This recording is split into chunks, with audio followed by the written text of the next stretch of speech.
y vi volar por en medio del cielo a otro ángel que tenía el Evangelio eterno para predicarlo a los moradores de la tierra, a toda nación, tribu, lengua y pueblo.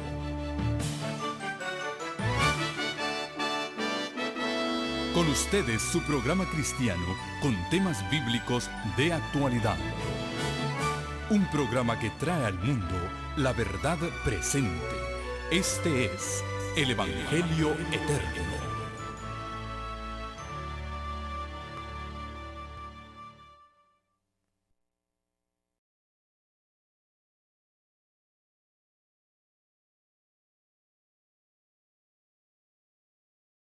Estamos listos para el estudio de esta hora y para darles la bienvenida a aquellos que se unen a nosotros a través de la pantalla. Hemos orado ya, pero mientras ustedes inclinan su rostro allí en el lugar donde está, yo me voy a encomendar al Señor en esta hora. Padre Santo, una vez más invoco tu nombre, humildemente me pongo en tus manos y te pido que tú guíes mis pensamientos, mis palabras y la manera como son expresadas para que puedan reflejar claramente tu propósito para nosotros y nos sirvan de ayuda espiritual, de transformación en nuestra vida. Tú dices que tu palabra no volverá a ti vacía, sino que hará la obra para la cual tú la has enviado. Te pido pues que a través de tu palabra nos redargullas, nos enseñes y nos lleves a tomar decisiones que puedan dar fruto para vida eterna. Acepta pues mi reconsagración a ti en esta hora y úsame como instrumento tuyo para proclamar tu verdad. Lo pido en el nombre precioso de Jesús. Amén. Hemos venido estudiando en las dos últimas presentaciones de esta serie que lleva por título Un carácter sellado para la eternidad, sobre la vida de José. Anoche iniciamos viendo su infancia, su adolescencia, el punto crucial de su vida. Esta mañana estudiamos su carácter y cómo fue probado en el horno de fuego estando en Egipto. A pesar de las circunstancias adversas, José se mantuvo leal a Dios. Y como resultado de serle fiel a Dios, fue echado en la cárcel, acusado falsamente, vilmente. Y allí tuvo que estar 2 largos años. Todavía Dios tenía cosas que José tenía que aprender para poderlo usar como eran sus planes para salvación de mucho pueblo. La historia nos cuenta, y sería bueno que ustedes repasasen esta historia. El libro inspirado, la Biblia, le dedica más tiempo a la historia de José que a cualquier otra historia en el libro de Génesis. Está la historia de Abraham, está la historia de Isaac, está la historia de Jacob, pero la historia de José le dedica gran cantidad de capítulos, desde el capítulo 37 hasta el capítulo 50 del libro de Génesis. O sea, 13 capítulos enteros están dedicados a la historia de José. Nosotros no podemos detenernos en cada uno de los detalles. Dejamos a José esta mañana en la cárcel. Y estando en la cárcel, José se granjeó el buen favor del jefe de la cárcel de tal manera que le puso a su cuidado todos los presos. Era la cárcel real. En realidad, la cárcel estaba al mando de el jefe de la guardia de Faraón, que era el mismo Potifar. O sea, más bien estaba en su, no digamos su casa, pero el lugar donde estaba el ejército. Eso lo encontramos nosotros en la misma historia. Está en el capítulo 41, capítulo 41, y nos dice que la cárcel estaba en la casa o en el lugar asignado al jefe de la guardia. Lo encontramos allí en el versículo 9. Entonces el jefe de los coperos habló a Faraón diciendo: me acuerdo hoy de mis faltas, cuando Faraón se enojó contra tu siervo, nos echó a la prisión de la casa del capitán de la guardia, a mí y al jefe de los panaderos. Así que la prisión estaba en la casa de la guardia del rey. Esto era el mismo Potifar donde fue puesto prisionero José. Estando allí en la cárcel real, o sea, en la cárcel del palacio, José llegó a estar encargado de todos los presos. Nos los dice allí en el versículo 4 del capítulo 40. El capitán de la guardia encargó a todos los presos a José, y él les servía, y estuvieron días en la prisión. Ahora, estando en la prisión, llegaron dos funcionarios del rey. Uno era el jefe de los panaderos y el otro era el jefe de los coperos. Y estos hombres eran hombres de gran confianza para el rey. Imagínense ustedes que cualquier atentado contra el rey podía venir por medio de un envenenamiento, ya sea le podían envenenar su copa o le podían envenenar su comida. El jefe de los panaderos era el encargado de la comida, el cocinero del palacio.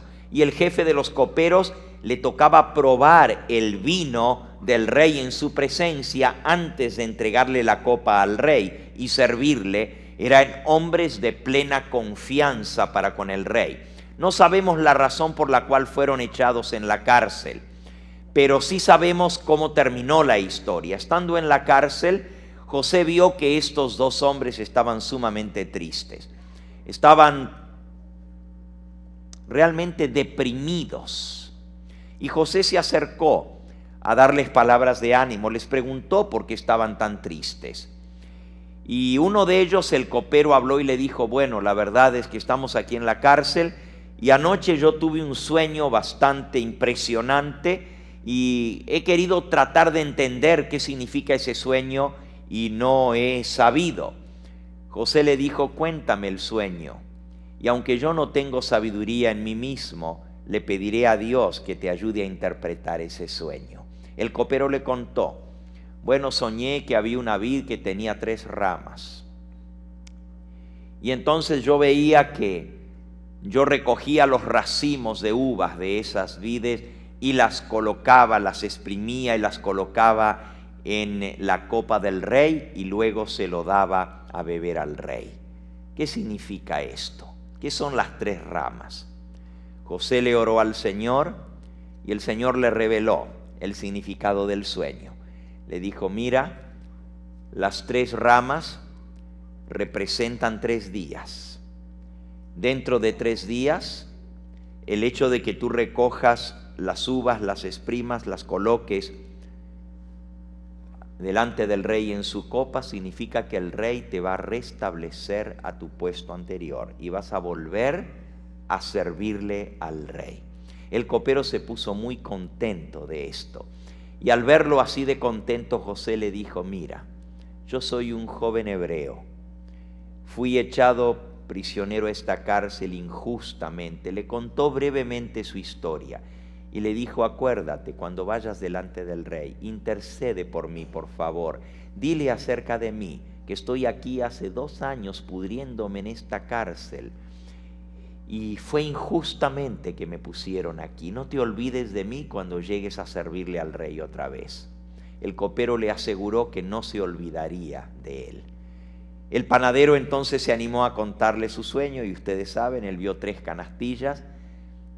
Y esas 3 canastillas estaban llenas de todos los manjares deliciosos para la mesa del rey. El panadero veía, sin embargo, que esas canastillas que él llevaba sobre su cabeza, venían las aves del cielo y comían esas cosas deliciosas que él había preparado para el rey. Él pensó que quizás al ser 3 canastillas, y al ver que él preparaba eso para el rey, él también iba a ser restituido. Pero José le tuvo que decir con tristeza la verdad del sueño. Las 3 canastitas también son 3 días. Y el hecho que las aves del cielo vengan y coman de la canasta que está en tu cabeza es que el rey va a volar tu cabeza, vas a ser ahorcado.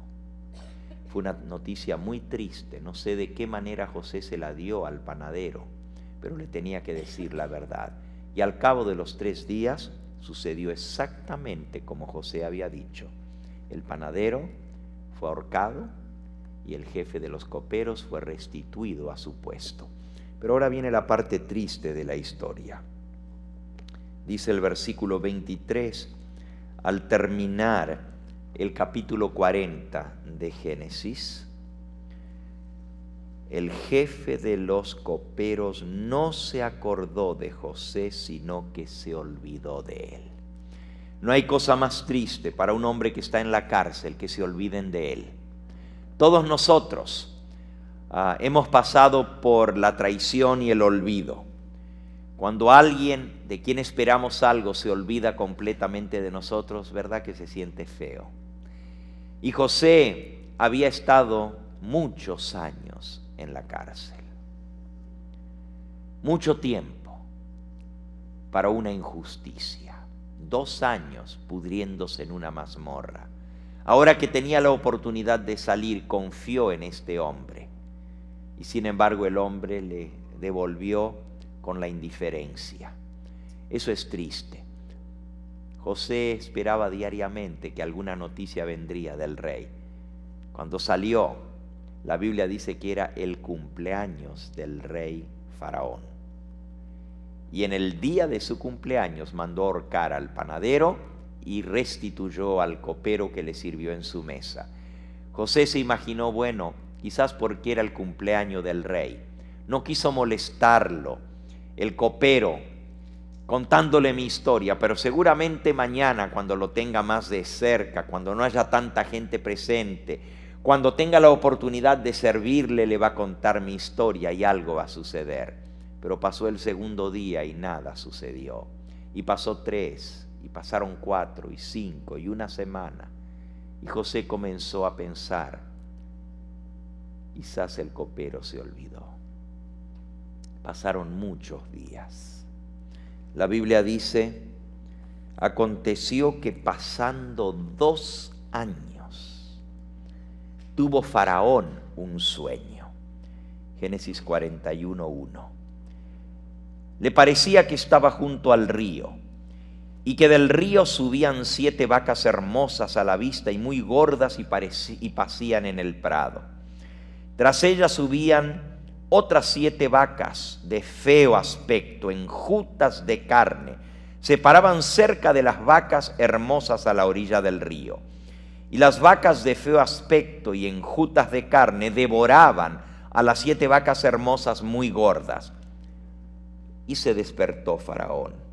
Se durmió de nuevo y soñó la segunda vez que 7 espigas llenas y hermosas crecían en una sola caña, y que después de ellas salían otras 7 espigas menudas, abatidas del viento solano.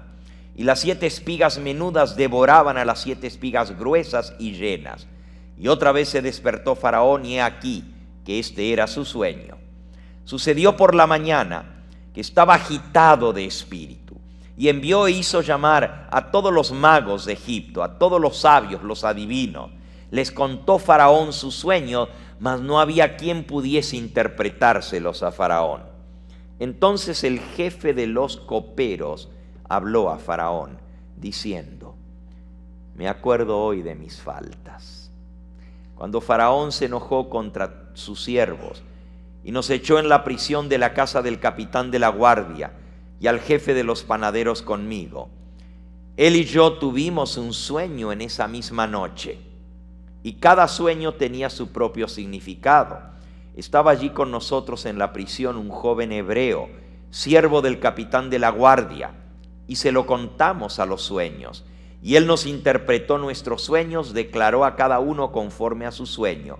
Y aconteció que tal cual como él nos lo interpretó, así sucedió.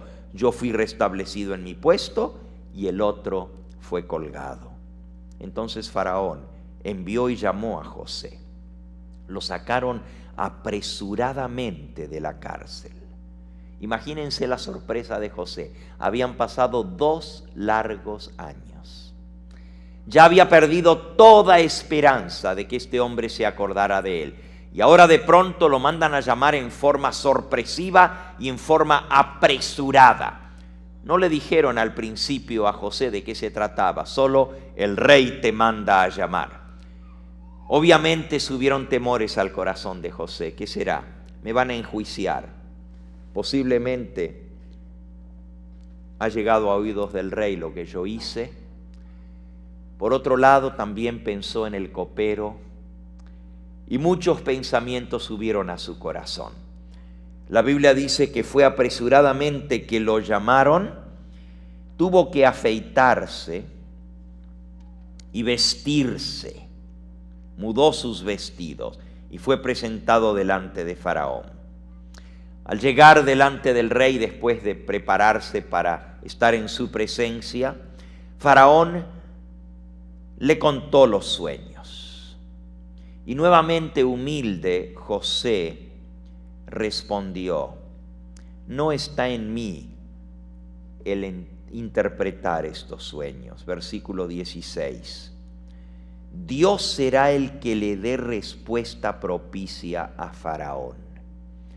Qué humilde José. Se acordó de Dios, se acordó de que Él es el único que le podía dar la correcta interpretación y alabó el nombre de Dios aún en la presencia de un rey pagano. Entonces Faraón le contó a José sus sueños. Y no los vamos a leer porque ya hemos escuchado cuál era el sueño. Pero José interpretó a Faraón el sueño. Dice el versículo 25. Respondió José a Faraón: el sueño de Faraón es uno y el mismo. Dios ha mostrado a Faraón lo que va a hacer. Las 7 vacas hermosas representan 7 años. Las espigas hermosas son también esos mismos 7 años. Versículo 27. Las espigas menudas, marchitas por el viento solano, representan 7 años de hambre. Esto es lo que respondió a Faraón. Lo que Dios va a hacer lo ha mostrado a Faraón. He aquí que vienen 7 años de gran abundancia en toda la tierra de Egipto, y tras ellos seguirán 7 años de hambre. Y toda la abundancia será olvidada en la tierra de Egipto, y el hambre consumirá la tierra. Y aquella abundancia no se echará de ver a causa del hambre siguiente, el cual será gravísima.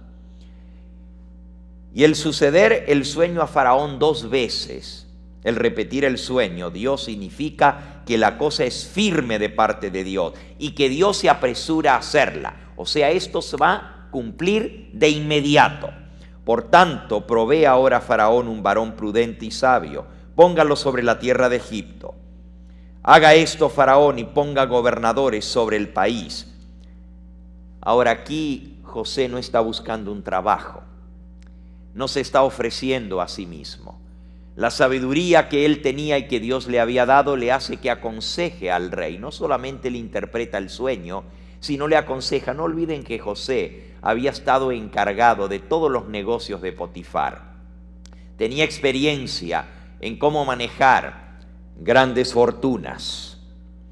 Y así le aconseja a Faraón lo que debe hacer. Le da consejos muy sabios de economía.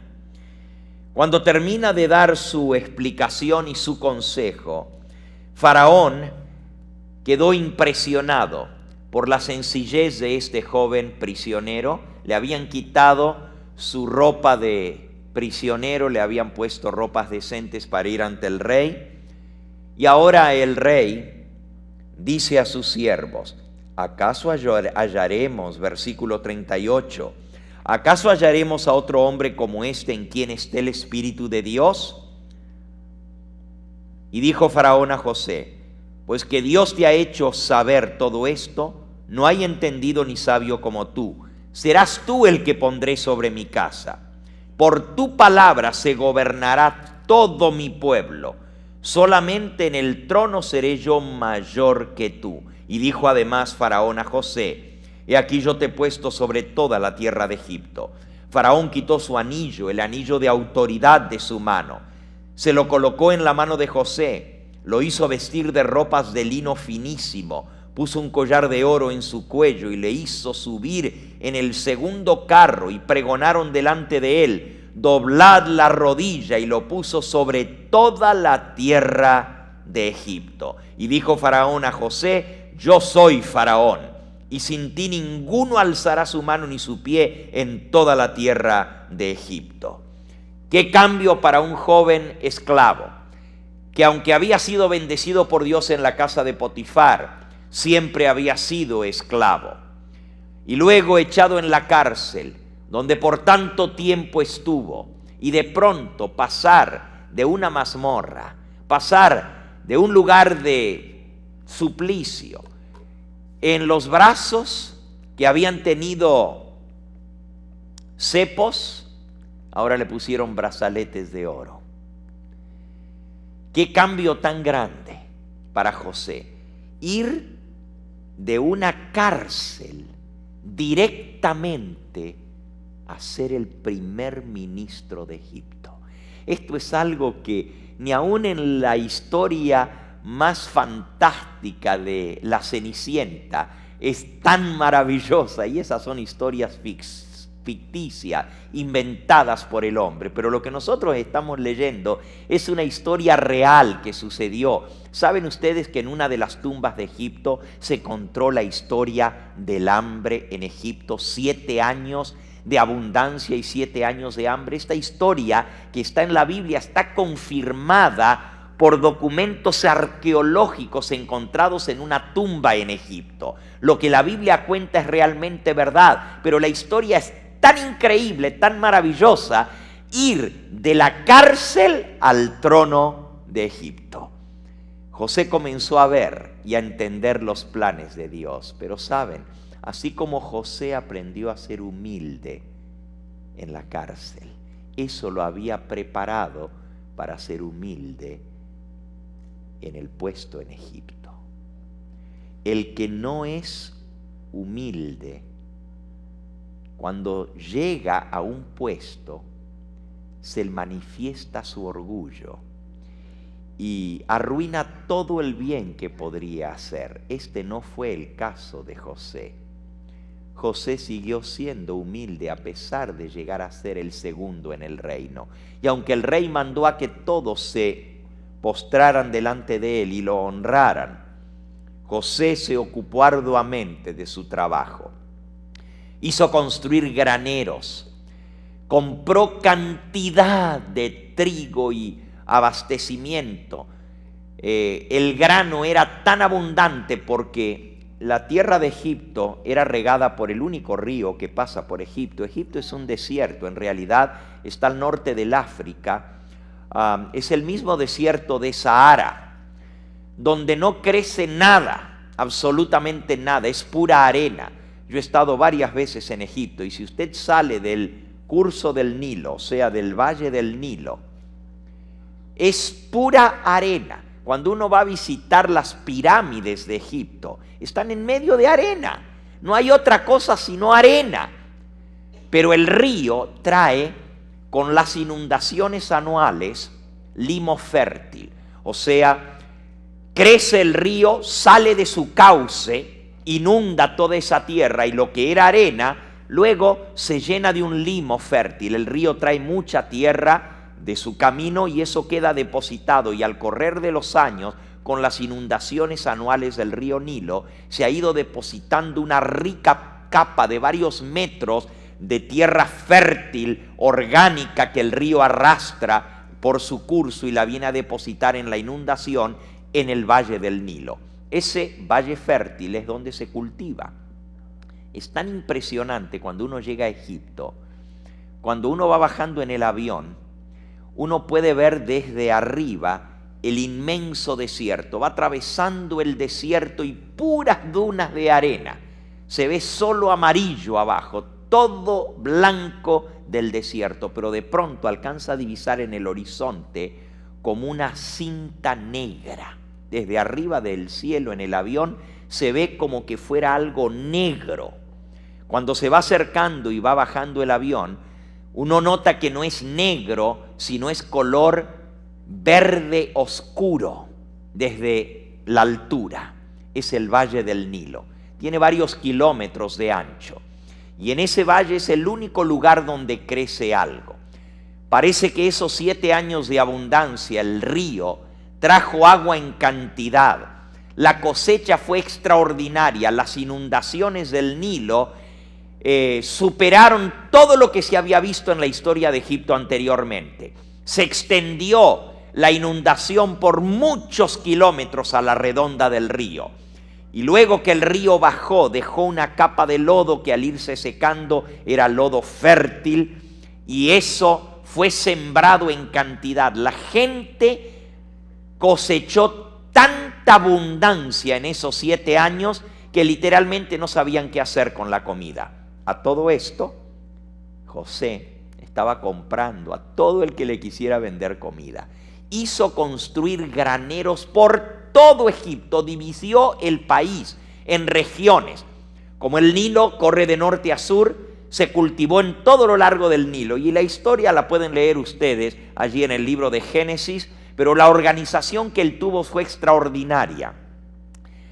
Mandó a construir tantos graneros que la gente decía que el gobierno se había vuelto loco. ¿Cómo estaba comprando tanta cantidad de comida? Los silos llegaban hasta arriba, llenos de granos, de todo tipo de grano. En Egipto se siembra el trigo, se siembra la cebada, se siembra la avena, todo tipo de granos. Incluso en las tumbas de los faraones se ha encontrado todavía semillas guardadas.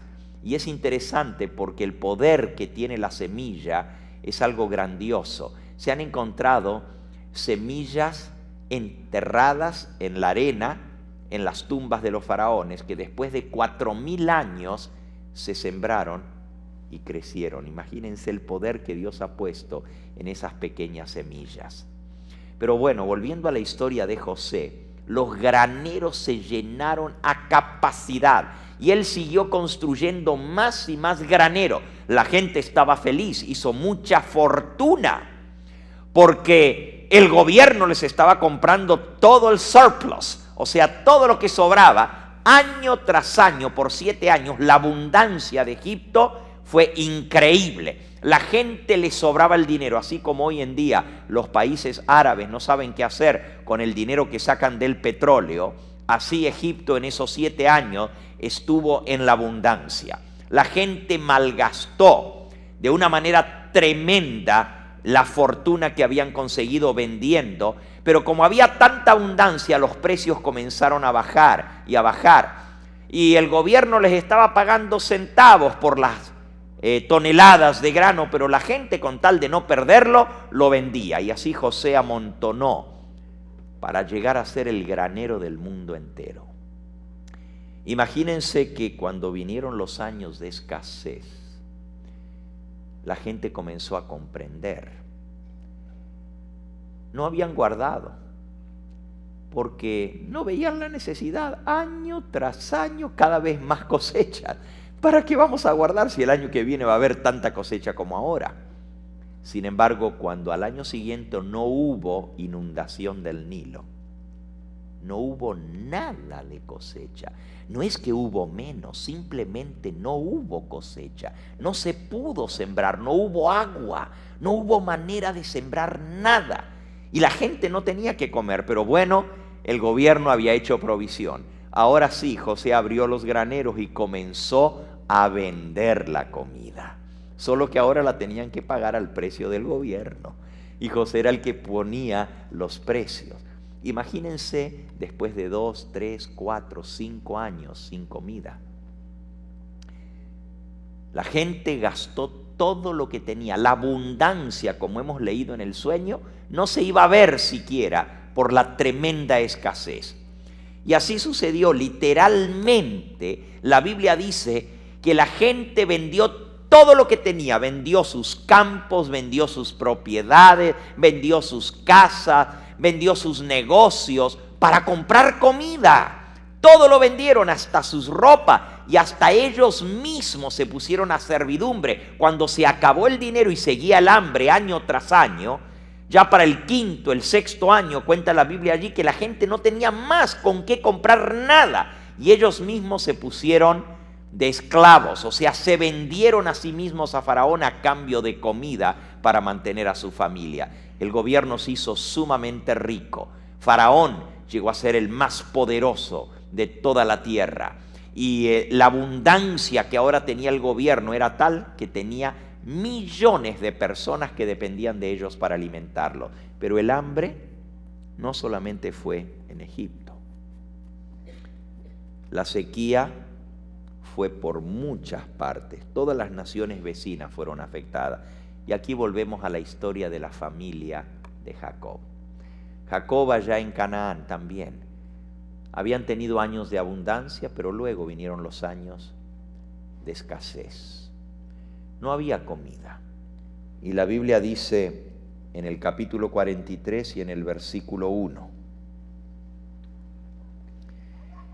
el hambre era grande en la tierra. Grande era en la tierra el hambre. Capítulo 42 y versículo 1. Viendo Jacob que en Egipto había alimentos, dijo a sus hijos: ¿por qué os estáis mirando? He aquí yo he oído que hay víveres en Egipto. Descended allá, comprad de allá para nosotros, para que podamos vivir y no muramos. Descendieron los 10 hermanos de José a comprar trigo en Egipto.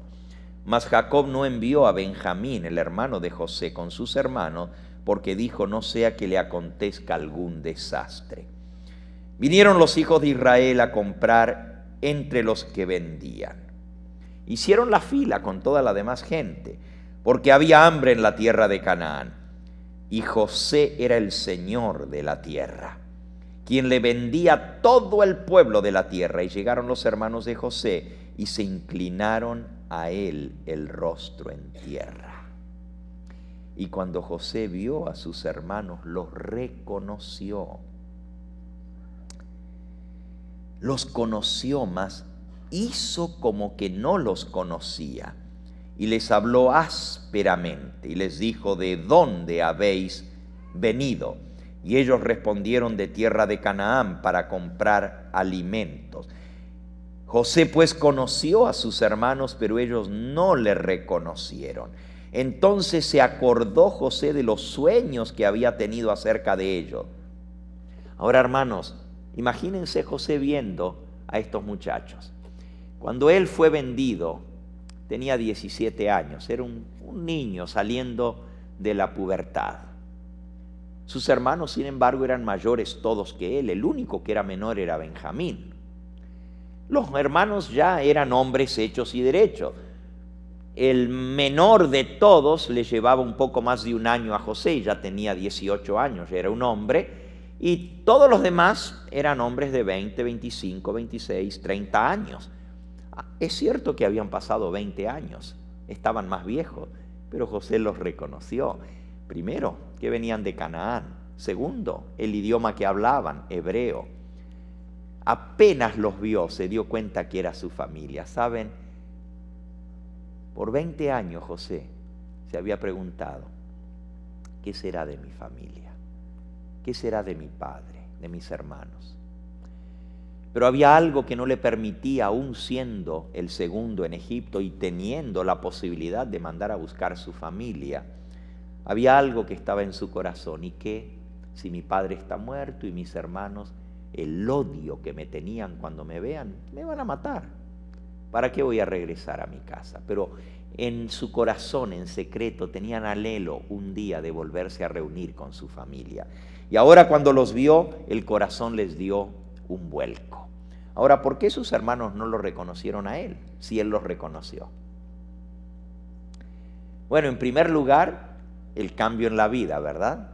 Él era un jovencito, ahora ya era un hombre, imagínense, de más de 40 años, porque habían pasado 20 años, 10 en la casa de Potifar, habían pasado ahora los 7 años de hambre. José tenía más de 40 años, ya era un hombre viejo, ya se había casado, tenía hijos. Y cuando lo habían dejado, era un muchachito de 17 años. En segundo lugar, los hebreos usaban barba. José estaba sin barba porque los egipcios se cortan la barba, no usan barba. En tercer lugar, estaba vestido con lino fino, con ropas de la realeza, trabajaba para el rey, era el segundo en el reino.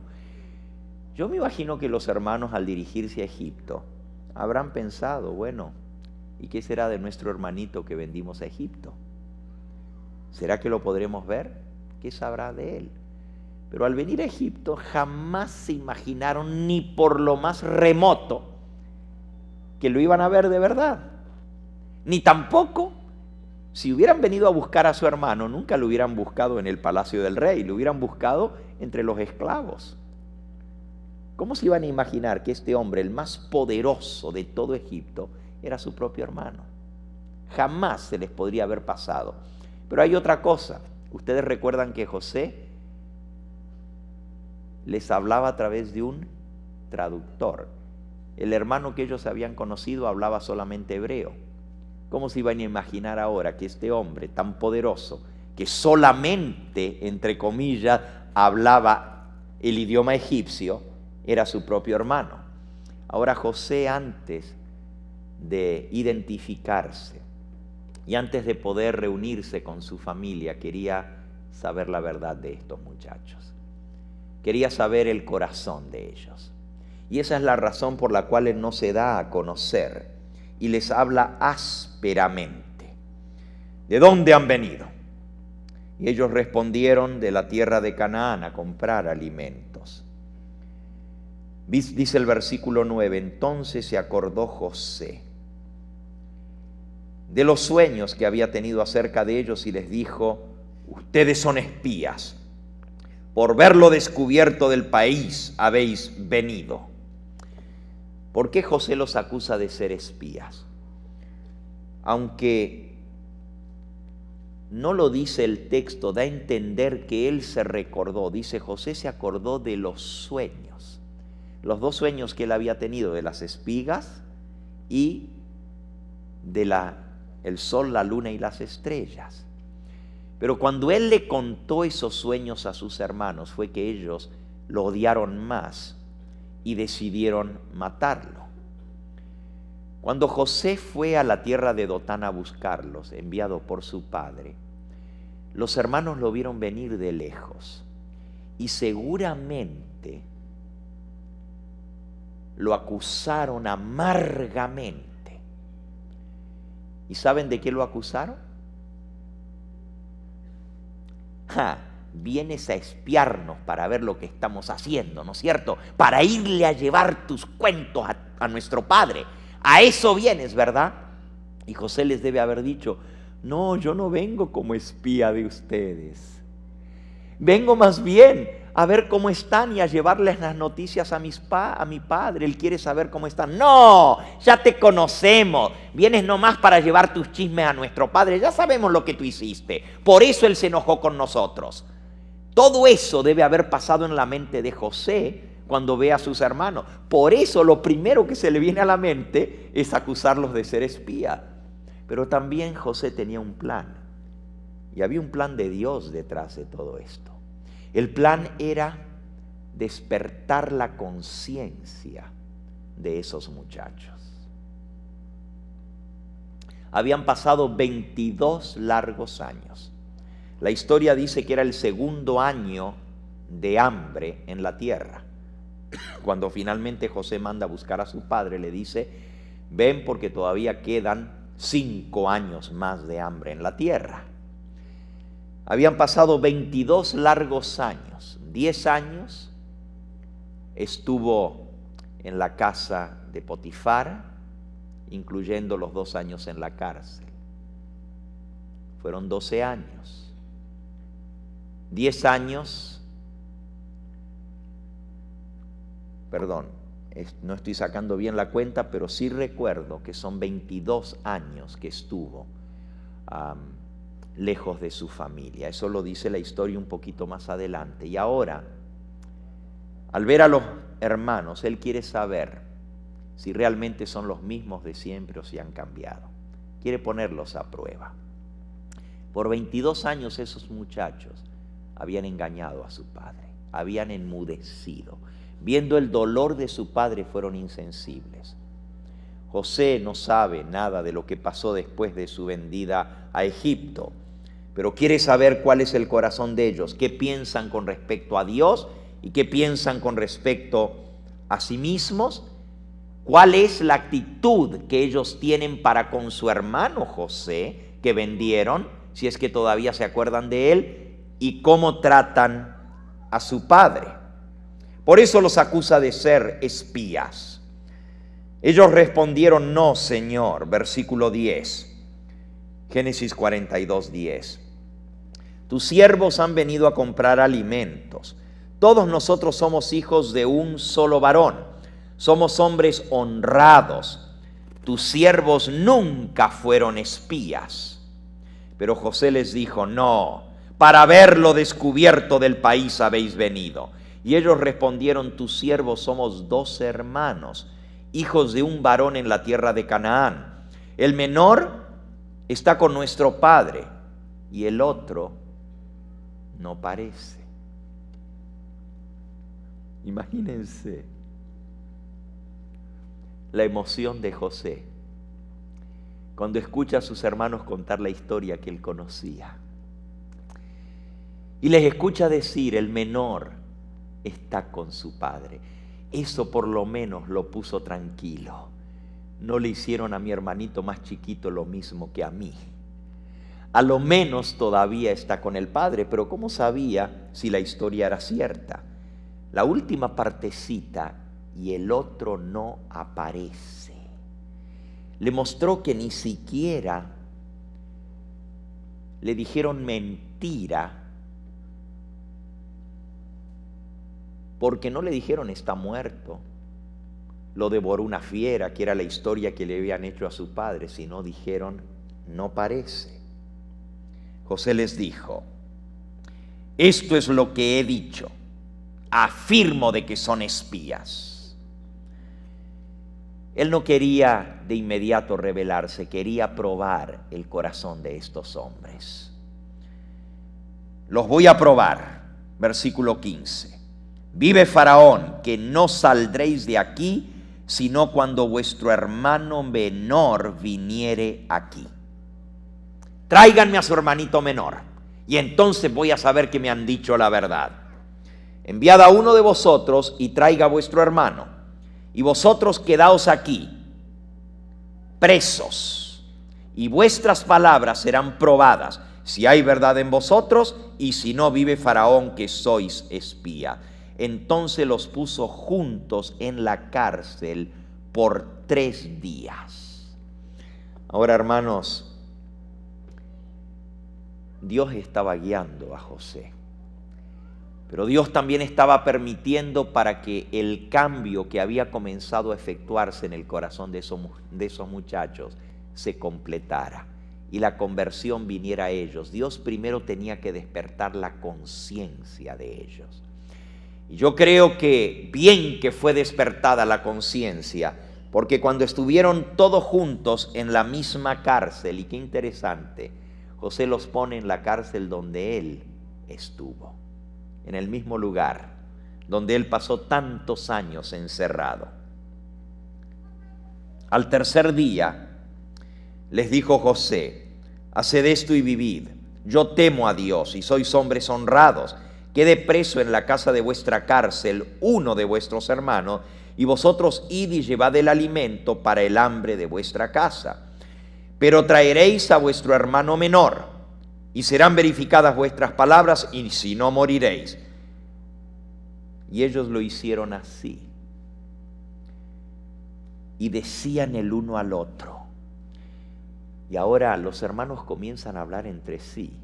Jamás se imaginan que José está entendiendo todo lo que ellos dicen, porque él tenía 17 años cuando se fue de su tierra, pero no se le había olvidado el idioma de su niñez. Entendía perfectamente lo que ellos hablaban, aunque les hablaba a través de un traductor. Decían el uno al otro: verdaderamente hemos pecado contra nuestro hermano, pues vimos la angustia de su alma cuando nos rogaba y no lo escuchamos. Por eso ha venido sobre nosotros esta angustia. Dios había trabajado en el corazón de estos hombres. Miren lo que dice la mensajera del Señor en el libro Patriarcas y Profetas, página 227. Durante los años en que José había estado separado de sus hermanos, estos hijos de Jacob habían ido madurando, se habían arrepentido de su gran pecado y habían cambiado de carácter. Habían sido envidiosos, turbulentos, engañosos, crueles y vengativos, pero ahora, al ser probados por la adversidad, se mostraron desinteresados, fieles en uno al otro, consagrados a su padre y sujetos a su autoridad, aunque ya tenían bastante edad. Y luego ella dice algo muy interesante. Los 3 días que pasaron en la prisión egipcia fueron para ellos de amarga tristeza. Tuvieron mucho tiempo para reflexionar en sus pecados pasados. A menos que se presentara Benjamín, su condenación como espías parecía segura y tenían poca esperanza de obtener que su padre consintiera en enviarles a Benjamín. Estamos en una situación bien difícil. Este hombre nos acusa de ser espías. Esos 3 días ellos no tenían idea de que finalmente los iba a soltar de la cárcel. Lo que él había dicho es: manden uno de sus hermanos, vayan y busquen a su hermano menor y tráiganlo, y entonces yo sabré que dicen la verdad. Lo que debe haber pasado por la mente de ellos era: bueno, en primer lugar, nuestro padre no nos va a dejar que traigamos a Benjamín. Y todo esto nos está pasando por el daño que le hicimos a nuestro hermano. 3 días en la cárcel los llevó. Cuando uno está a solas, cuando uno está sin poder hacer ninguna otra cosa, allí en la cárcel no había televisión como hay en las cárceles aquí hoy en día. Tuvieron mucho tiempo de meditar, de reflexionar. Y todo esto les sirvió para despertar su conciencia, de tal manera que abiertamente delante de su hermano, aunque no lo sabían que era su hermano, dijeron: hemos pecado. Reconocieron su falta. Verdaderamente hemos pecado contra nuestro hermano. Ahora, no buscaron excusa. Podrían haberle echado la culpa a su padre, Jacob. La predilección de nuestro padre hizo que actuáramos así. Él tiene la culpa. Y nosotros leímos esta mañana que Elena de White dijo que en gran medida la culpa de la acción de estos hermanos la tenía Jacob, por haber dado predilección a su hijo y haber mostrado deferencia especial sobre él. Despertó los celos y la envidia de sus hermanos. Estos hermanos podrían haber dicho: bueno, nuestro padre tuvo la culpa y ahora le estamos pagando por culpa de él. Porque normalmente cuando una persona no está arrepentido, busca echarle la culpa a otro de su pecado. Pero aquí los muchachos no dijeron: nuestro padre tiene la culpa. Tampoco acusaron a José. Podrían haber dicho: bueno, él tuvo la culpa, porque él pues nos vino a contar esos sueños tan ridículos. Él tuvo la culpa por irle a contar a nuestro padre las malas cosas que nosotros hacíamos. Él tuvo la culpa por todo esto y nosotros simplemente pues nos deshicimos de él. Pero no, la prueba de que estaban verdaderamente arrepentidos es que en el arrepentimiento uno no busca echar la culpa a otro. Si ustedes quieren saber si una persona está realmente arrepentida de lo que ha hecho, el testimonio está en si aceptan o no su culpa. El que no acepta la culpa no está arrepentido, por más que diga: perdóname, siento mucho lo que hice, pero... Y cuando da un pero y da una explicación, usted sabe que no hay verdadero arrepentimiento. Estos muchachos estaban arrepentidos de corazón, porque decían: verdaderamente hemos pecado contra nuestro hermano. Vimos la angustia de su alma cuando nos rogaba y no lo escuchamos. Por esto ha venido sobre nosotros esta angustia. Y José les dijo, Rubén, el hermano mayor, les dijo: ¿no os hablé yo? ¿No les dije, no pequéis contra el joven? ¿Y no quisisteis escuchar? He aquí también se nos demanda su sangre. Ellos no sabían que José los entendía, porque había intérprete entre ellos. Al escuchar José y al ver la evidencia de que sus hermanos no eran los mismos que antes, su corazón se llenó de una emoción tan grande. Era como una represa que ha estado aguantando y aguantando y aguantando el agua por tanto tiempo, y de pronto no soporta más el peso. José salió corriendo. Dice: se apartó José de ellos y lloró. Y cuando logró la compostura, regresó a ellos y les habló. Los mandó de vuelta. José pensó en su padre, que estaba allá solo pensando en los 10 hijos que se habían ido lejos, en el hambre que había, y les dijo: no, vayan de regreso. Y luego me traen a su hermano, pero va a quedar uno de ustedes aquí. ¿Y a quién creen que escogió? A Simeón. Nosotros estudiamos el carácter de Simeón. Simeón era el más cruel de todos. Simeón era el instigador de lo malo. Fue Simeón el que instigó el daño a José. Fue Simeón el que lo ató a José de manos y de pies cuando lo echaron en la cisterna. José no podía olvidarse del rostro cruel de su hermano cuando le suplicó que no lo vendiera. Nunca se le iba a olvidar la mirada cruel de cada uno de sus hermanos, porque a uno por uno le suplicó y sin embargo no encontró sino rechazo. Ahora escoge a Simeón y lo aprisionó delante de todos los demás. ¿Qué quiere decir lo aprisionó delante de todos los demás? Le ató sus manos detrás, puso sus pies en el cepo mientras todos estaban viendo. Estaba repitiendo la historia para que la conciencia que había sido despertada pudiese llegar a madurar y dar fruto de arrepentimiento genuino.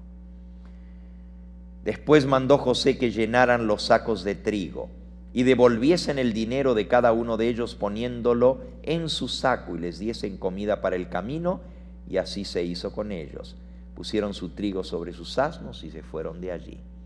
Pero abriendo uno de ellos su saco para dar de comer a su asno en el mesón, vio su dinero que estaba en la boca del costal, y le dijo a sus hermanos: mi dinero me ha sido devuelto, helo aquí en mi saco. Entonces se les sobresaltó el corazón, y espantados dijeron el uno al otro: ¿qué es esto que nos ha hecho Dios?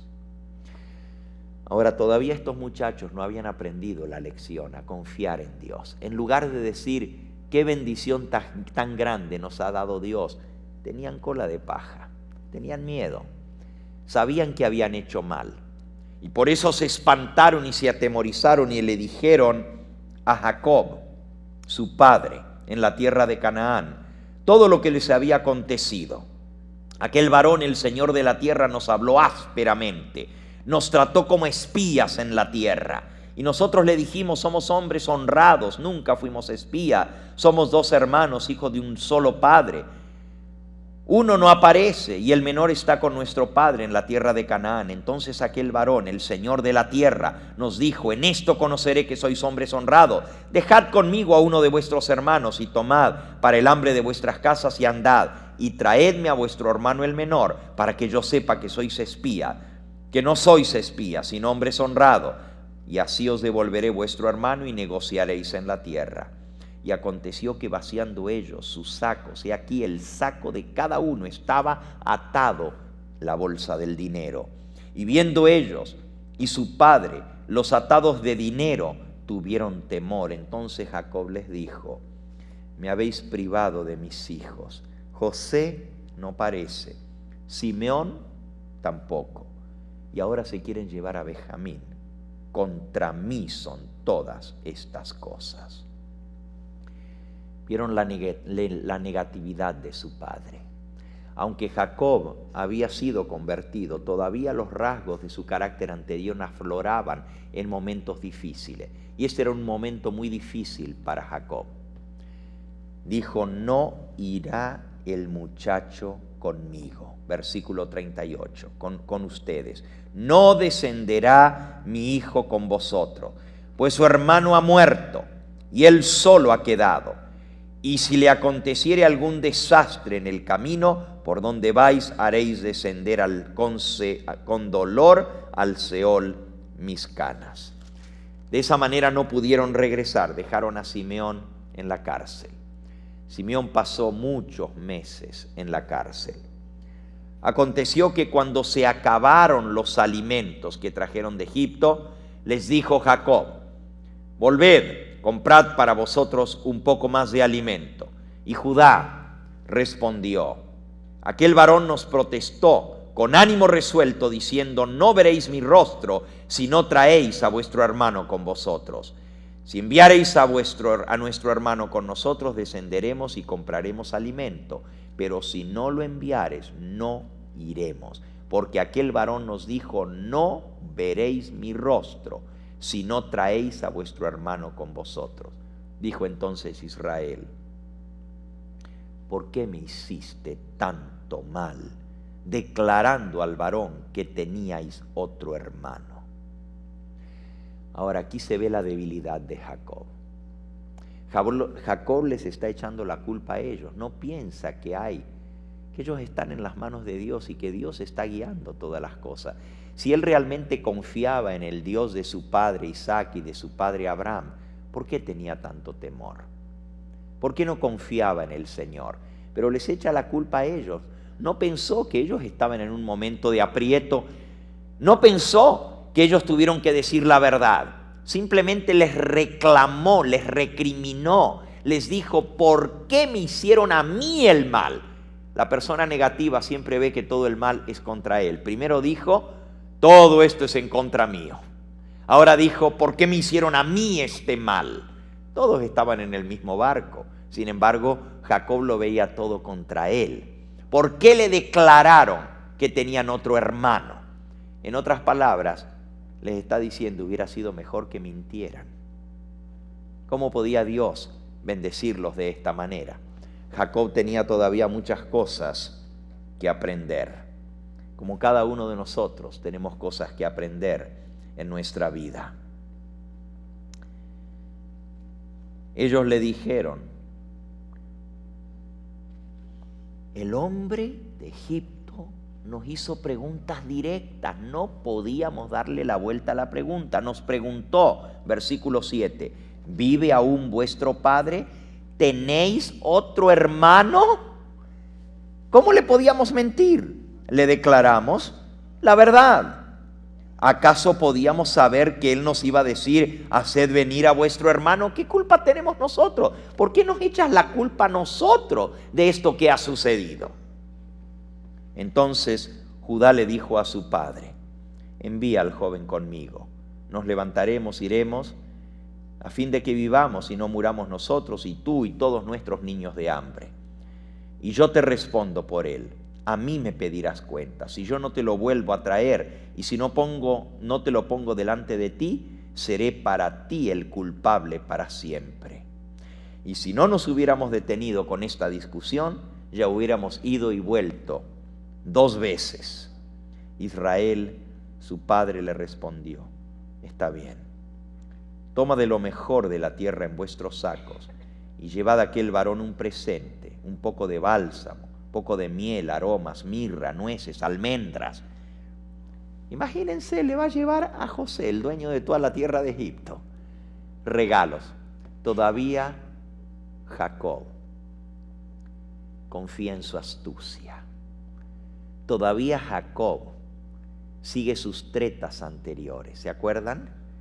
cuando con su hermano se fue a encontrar, cuando el hermano venía con un ejército de 400 hombres contra él, ¿qué hizo? Le mandó regalos adelante para aplacarle la ira. Y lo que había aprendido y le dio resultado, ahora todavía lo quiere aplicar. Vamos a mandarle regalos al hombre importante en Egipto para aplacarle la ira. En lugar de confiar en Dios, estaba confiando en su propia astucia. Como que podía aplacarle la ira a José. Tomad doble cantidad de dinero. En vuestra mano llevad el dinero que os fue devuelto en los costales. Quizás fue equivocación. Tomad también a vuestro hermano y levantaos y volved a aquel varón. Y ahora se acuerda de Dios hasta el final y dice: y el Dios omnipotente os dé misericordia delante de aquel varón y os suelte al otro hermano vuestro y también a este Benjamín. Y si he de ser privado de mis hijos, que lo sea. Ustedes conocen el resto de la historia. Llegan a Egipto. Y la historia es tan fascinante que casi uno no puede dejar de contarla, aunque todos la conocemos. Nos dice en el versículo 16: se presentaron delante de José y vio José a Benjamín con ellos. Y vio al mayordomo de su casa y le dijo: lleva a la casa a estos hombres. Degüella una res, prepárala, pues estos hombres comerán conmigo al mediodía. E hizo el mayordomo como José le dijo, llevó a los hombres a la casa de José. Y aquellos hombres tuvieron temor cuando fueron llevados a la casa de José y decían: por el dinero que fue devuelto en nuestros costales, la primera vez nos han traído aquí para tendernos lazo, para atacarnos, para tomarnos por siervos a nosotros y a nuestros asnos. Y se acercaron al mayordomo de la casa de José y le hablaron a la entrada de la casa y le contaron toda la historia. Imagínense cómo cuando uno tiene una mente culpable, ve las cosas. Ellos tampoco confiaron en que Dios estaba guiando sus vidas y que como los había visto hasta allí, Él los iba a ver hasta el final. Tenían miedo, tenían cola de paja, tenían miedo que se le queme. Y por eso le comenzaron a contar la historia de un hombre que no sabía nada de eso, al mayordomo. ¿Qué tenía que ver ese hombre con lo que a ellos les había pasado? No, miren, aquí está el dinero, el costal, lo encontramos así, así. En lugar de confiar en Dios, en lugar de depender de Él, querían arreglar las cosas a su manera, hablando. El hombre les respondió, versículo 23, y era un egipcio, pero miren lo que les dijo: Shalom Elek. Ese es un saludo hebreo. Paz a vosotros. No temáis, vuestro Dios y el Dios de vuestro padre os dio el tesoro en vuestros costales. Yo recibí vuestro dinero, quédense tranquilos. Imagínense que el hombre pagano, el egipcio, los tiene que calmar a ellos, que dicen que son servidores del Dios verdadero. Qué increíble, ¿verdad? Ellos tenían miedo y el hombre los calmó. Les dijo: vuestro Dios, el Dios de vuestro padre, os dio el dinero, denle gracias a Él. Y luego dice: le sacó a Simeón. Antes de entrar en la casa, sacó de la cárcel a Simeón y se los entregó. En lugar de ponerse felices y darle gloria a Dios, que las cosas estaban saliendo bien, que ya les estaban devolviendo a su hermano, otra vez se asustaron. ¿Y por qué nos está entregando a nuestro hermano?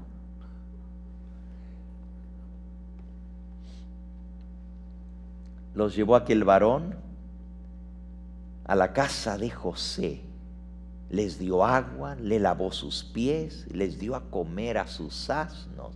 Y ellos prepararon el presente entre tanto que venía José al mediodía, porque habían oído que habrían de comer pan con él. Se arreglaron. Ahora sí, cuando venga le vamos a dar los regalos para calmarle el enojo que debe tener contra nosotros. José entró en la casa Y ellos le trajeron el presente que tenían en su mano dentro de la casa y se inclinaron delante de él a tierra. La segunda vez que se inclinan delante de él. José les preguntó cómo estaban y dijo: vuestro padre, el anciano que me dijisteis, ¿lo pasa bien? ¿Vive todavía? José estaba loco por saber sobre su padre. Había visto a sus hermanos y ahora estaba viendo a su hermanito menor. Ellos respondieron: le va bien a tu siervo vuestro padre, todavía vive. Se inclinaron y le hicieron reverencia otra vez. Y alzando José los ojos, vio a Benjamín, su hermano, hijo de padre y madre, y dijo: ¿es este vuestro hermano menor de quien me hablasteis? Pero no esperó a escuchar la respuesta. De una vez le echó la bendición: Dios tenga misericordia de ti, hijo mío. La alegría que tenía en su corazón de ver a su hermanito. Entonces José se apresuró, porque se le conmovieron sus entrañas a causa de su hermano, y buscó lugar donde llorar, y entró en su cámara y allí lloró, y lavó su rostro y salió y se contuvo y les dijo: sirvan la mesa. Cuando él vio a su hermano, no aguantó sus emociones. Era como un volcán que estaba reprimido, como una represa que se rompía, y tuvo que salir corriendo de la presencia de ellos. Se fue a su recámara a llorar de la emoción de ver a su hermano, 23 años sin verlo, 22 y un año más que habían estado allá en Egipto, en Canaán. Entonces pusieron la mesa y ahora they're in for another surprise. Ahora la sorpresa es más grande. Él los quiere probar, no solamente para ver si su arrepentimiento es genuino, sino para ver cómo tratan a su hermanito José. Se sentaron aparte a comer como era la costumbre de los egipcios, porque los egipcios no comen pan con extranjeros. Es abominación para los egipcios mezclarse. Versículo 33. Se sentaron delante de él, pero José los hizo sentar de acuerdo a su edad perfecta. El mayor conforme a su primogenitura y el menor conforme a su menor edad. Y estaban aquellos hombres atónitos. Se miraban el uno al otro y no podían creerlo. Imagínense. ¿Quién es este hombre? ¿Cómo puede saber el orden perfecto de las edades? Recuerden que no se llevaban muchos años entre sí, algunos nomás meses de diferencia de edad, porque eran hijos de 4 madres distintas. Y a veces las madres habían estado embarazadas al mismo tiempo. No había mucha diferencia de edad.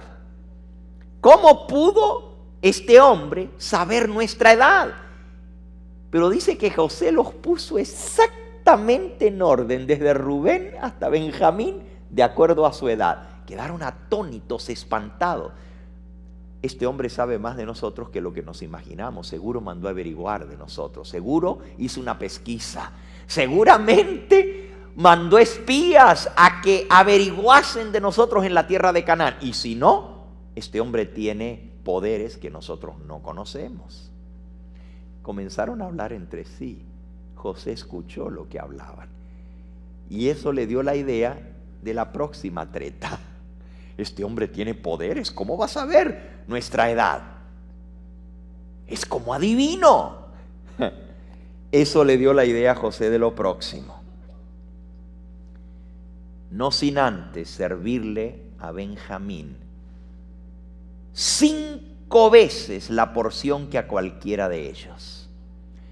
A todo esto, José observaba la reacción de sus hermanos. Mandó a servirles de la misma mesa de él, de la mesa del rey.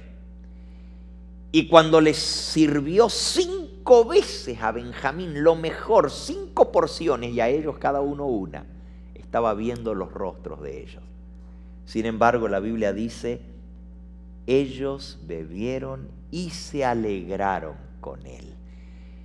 José observaba sus reacciones Y cuando le favoreció a Benjamín para ver el verdadero espíritu de su corazón, ninguno de ellos se quejó. Al contrario, estaban agradecidos, comieron y bebieron juntos.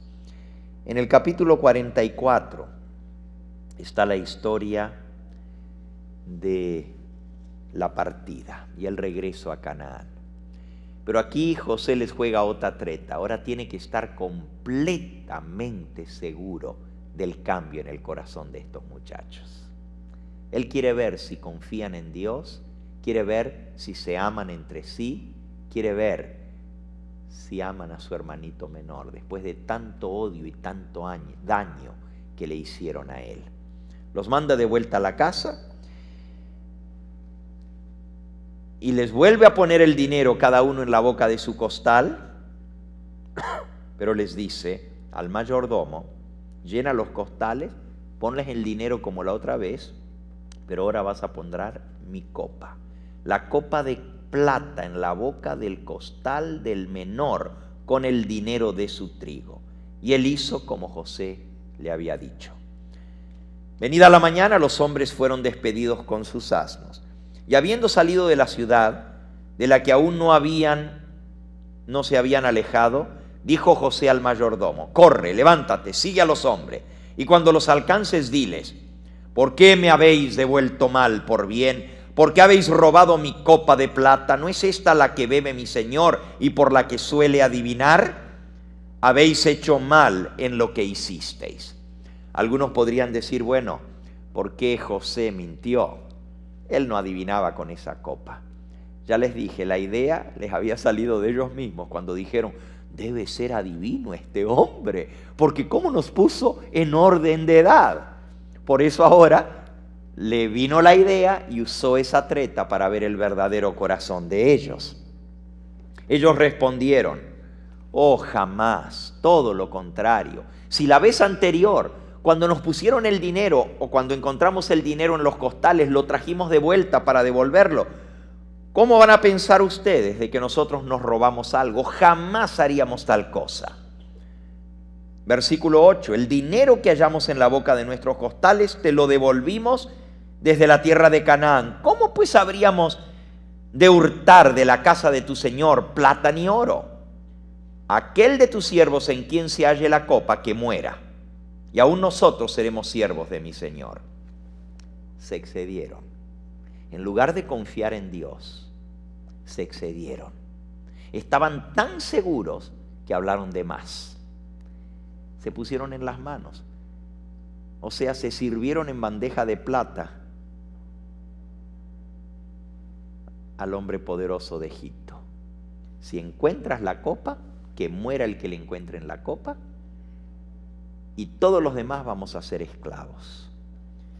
Dijo el mayordomo: que sea conforme a vuestras palabras. Aquel en quien se hallare la copa será el siervo, ustedes los demás serán sin culpa. Ellos se dieron prisa, voltearon cada uno su costal en tierra, abrió cada uno el costal de ellos y buscó. Desde el mayor comenzó y acabó el menor, y la copa fue hallada en el costal de Benjamín. Ahora fíjense que el hombre les dijo: por orden, fórmense aquí. Y otra vez les volvió a decir: desde el mayor hasta el menor, por instrucciones de José. Y ellos estaban tan seguros que Rubén abrió su costal, Simeón abrió su costal, Leví abrió su costal, y fueron en orden, abriendo cada uno, y no había nada, no había nada. La copa no estaba. Y con cada uno que seguía, pues más seguros se sentían. Jamás imaginaron que en la última bolsa iban a encontrar la copa de plata.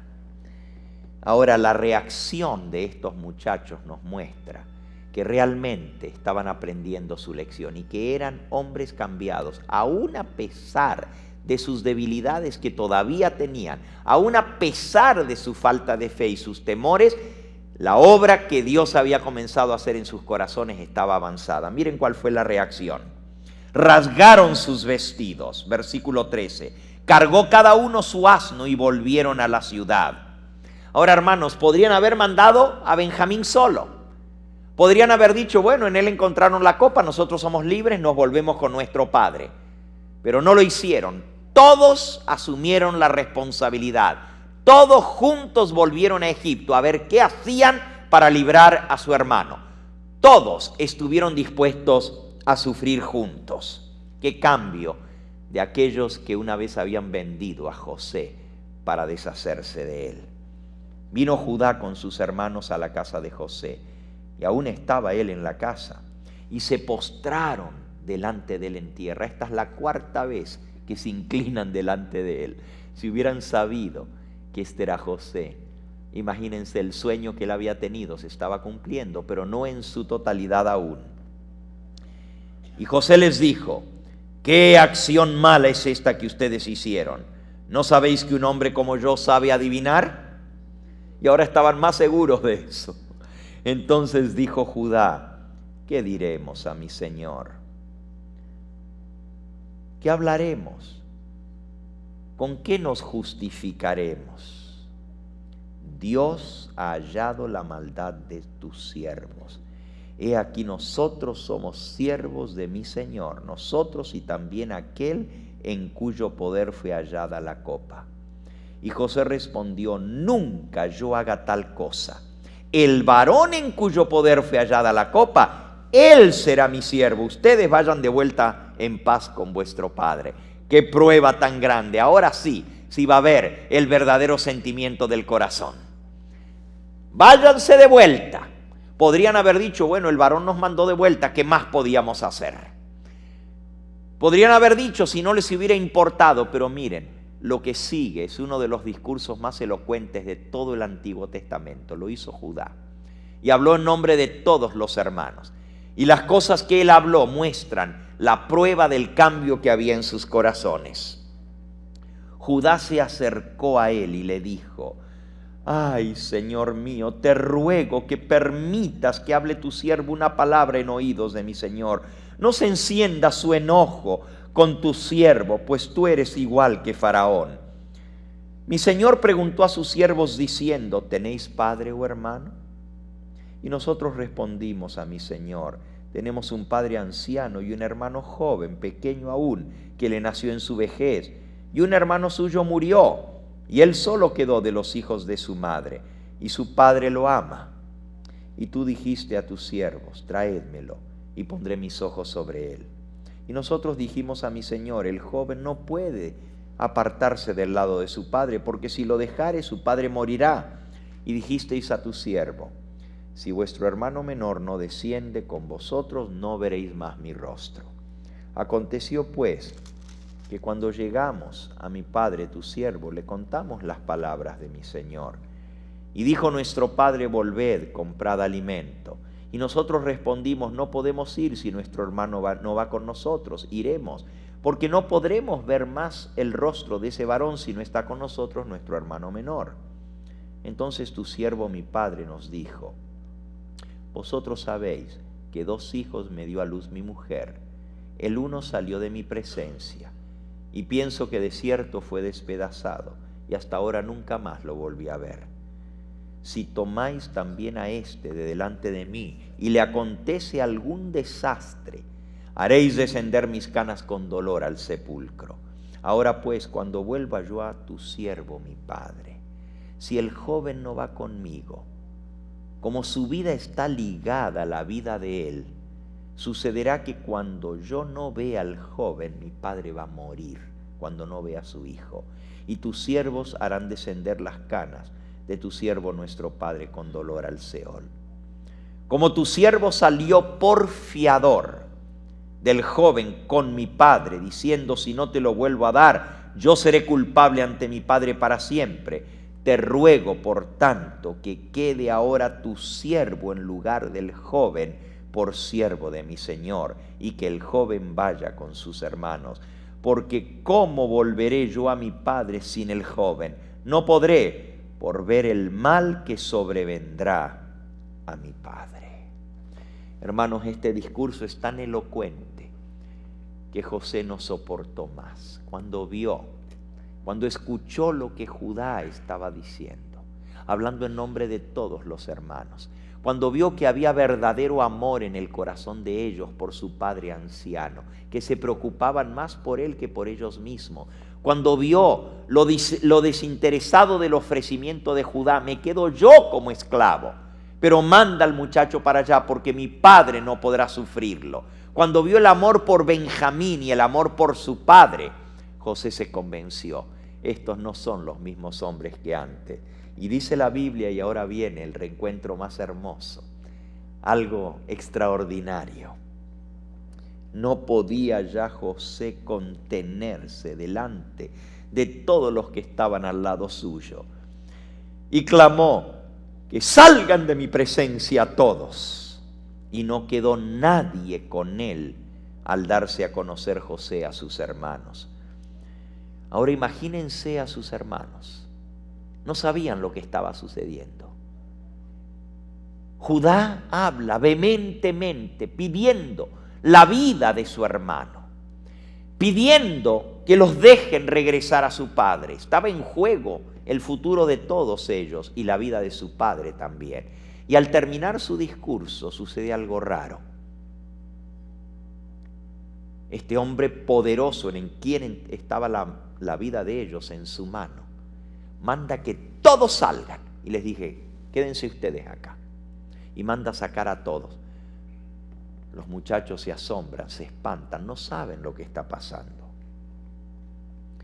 Y luego, este hombre tan poderoso comienza a hacer algo que jamás uno esperaría de una persona en una posición de influencia, en una posición de ser el segundo del rey de Egipto. José comienza a llorar a gritos. Y fue tan grande el lloro de José que los egipcios lo escucharon y lo oyó también la casa de Faraón. A todo esto, los 11 hermanos están en ayunas, no saben lo que está pasando. Ahí tienen a un hombre, un egipcio, vestido de egipcio, quienes ellos están seguros que no tienen nada que ver con ellos, sino los ha tratado rudamente, y ahora este hombre está llorando a gritos, pegando gritos. No saben para dónde correr, están totalmente desorbitados. Y de pronto, la sorpresa de todas las sorpresas, este egipcio les habla en su propio idioma, les habla en hebreo. Y les dice, Ya'ani Yoseki. Ya'ani Yoseki. Yo soy José. En hebreo, en su propio idioma. Yo soy José. Todavía vive mi padre. Y sus hermanos no podían hablar de la emoción y del espanto. Sus hermanos no pudieron responderle porque estaban turbados delante de él. Entonces José les dijo a sus hermanos, acercaos ahora a mí. Y ellos se acercaron. Estaba leyendo varios comentadores sobre esto, pero la expresión que se usa en hebreo es una expresión de intimidez, o sea, de intimidad más bien. Vengan aquí cerquita, cerca mío. Es como alguien que va a besar, que va a abrazar. Acérquense a mí. No es solamente de acercarse en reverencia, sino de acercarse en intimidad. Uno de los comentaristas incluso decía que para convencerlos que él estaba José, que él realmente era José, que era él, cuando les dijo acercaos a mí y ellos lo rodearon, posiblemente José les mostró la prueba de que era su hermano. Recuerden la orden de Dios de circuncidar a todo varón. Posiblemente se descubrió delante de sus hermanos y les digo, soy judío y aquí está la prueba que soy José. No sabemos, pero se acercaron a él y dijo: yo soy José vuestro hermano, el que vendisteis para Egipto. Ahí estaba la prueba más grande. Solamente ellos y José podían saber eso, nadie más. Y al decirles: yo soy José, a quien vendisteis para Egipto, se dieron cuenta que estaban viviendo una realidad que no se imaginaban. Pero inmediatamente José, en lugar de recriminarles, en lugar de retarlos, de decirle: ustedes no saben lo que yo he pasado por culpa de ustedes. 22 años lejos de mi familia, 22 años solo, pasé 10 años en la cárcel.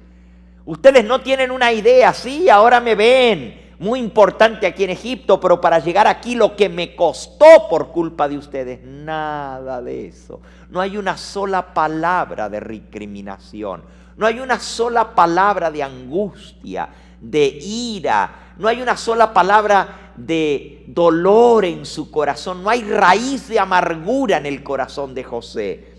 En lugar de pensar en él, piensa en ellos y quiere calmar sus temores. Inmediatamente les dice: no os entristezcáis, no os pese haberme vendido acá, porque para preservación de vida me envió Dios delante de vosotros. Inmediatamente piensa en ellos y piensa en Dios. Ahí se muestra la fe inquebrantable de José. 22 años de separación de su familia, pero no de Dios. Muy cerca estuvo de ese Dios que lo mantuvo en esos 22 años. Dice: fue Dios que me envió delante de vosotros. Ahora José comienza a entender que Dios tenía un plan para su vida. Y aunque antes no lo había podido entender, ahora lo está comprendiendo. Ya han pasado 2 años de hambre en medio de la tierra y aún quedan 5 años en los cuales no habrá ni cosecha, ni arada, ni siega.